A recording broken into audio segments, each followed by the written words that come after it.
What makes a modern supercar? It's a combination of high power to weight ratios, exotic materials, drop-dead styling, and a large price tag to match.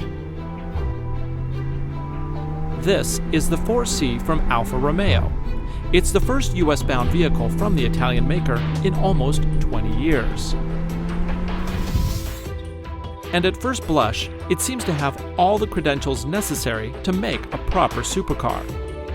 A turbocharged engine mounted mid-ship, rear-wheel drive, exotic materials.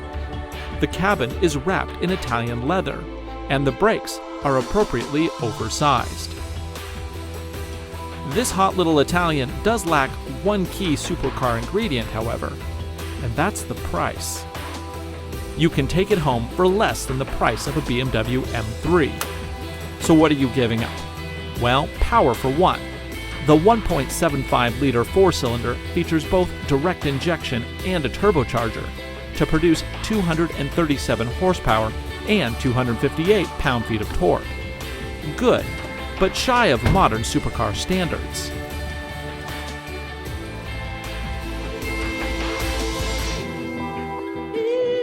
So does that ruin the whole thing? Of course it doesn't.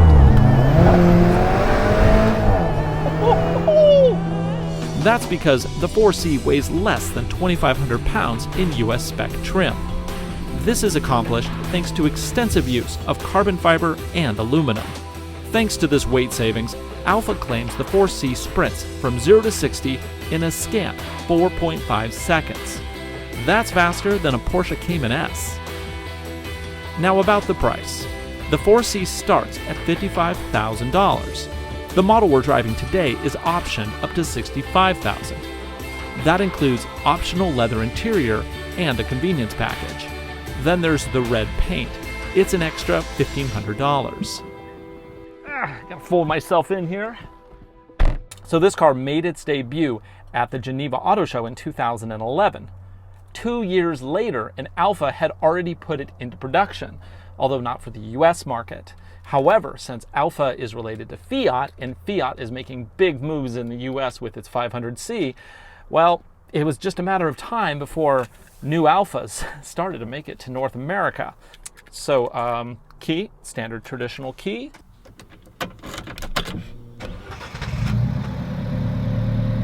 Oh, that's cool. So let's take a look at a few other options here. The stereo system is by a company called Parrot. It's a smart system that has contacts, it has voice commands, and I have no idea how it works.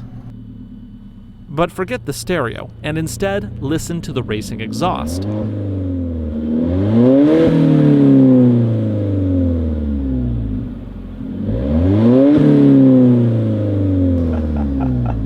That's awesome.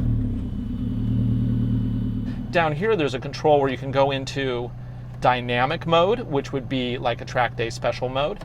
You also have natural, which is just your everyday driving. And then down here, you have all weather.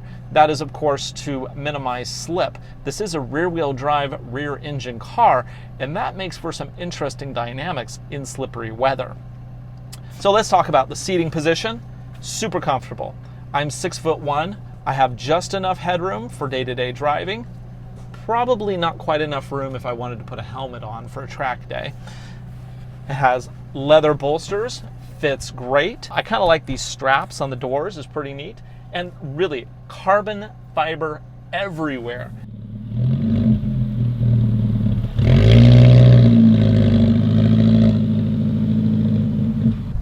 Ooh, the suspension, I can feel it already. It is tight. Now it is a very low-slung car. It's funny being in it because I feel like I'm 2 inches off the ground. And you know what? I probably am. Transmission is a 6-speed automatic. It's basically the same transmission found in the 500L. Yeah, I know what you're saying. But this one in here, it doesn't feel anything like the one in the 500L. It's a twin-clutch drive system that switches in an instant with the paddle shifters. Boom, boom, whoa! such nasty noises. In a good way. The Alfa Romeo 4C gives you all the joy of a supercar, but for no more than the price of an average Porsche. Granted, I've yet to drive another exotic that mounts a turbo wastegate right behind my head. The noises! Do you hear that? But that also lends this car its own particular and perverse charm. A drop-dead gorgeous Italian dominatrix, in automotive form, if you will. Is it perfect? Of course not. You wouldn't want to drive it across the continent, or even across the state.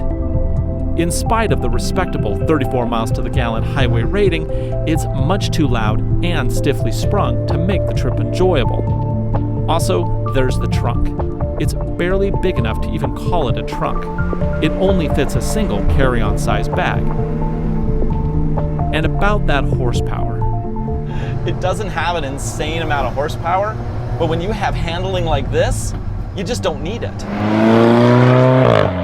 The 2015 Alfa Romeo 4C isn't just another car. It's a spectacularly fun, beautifully designed piece of machinery.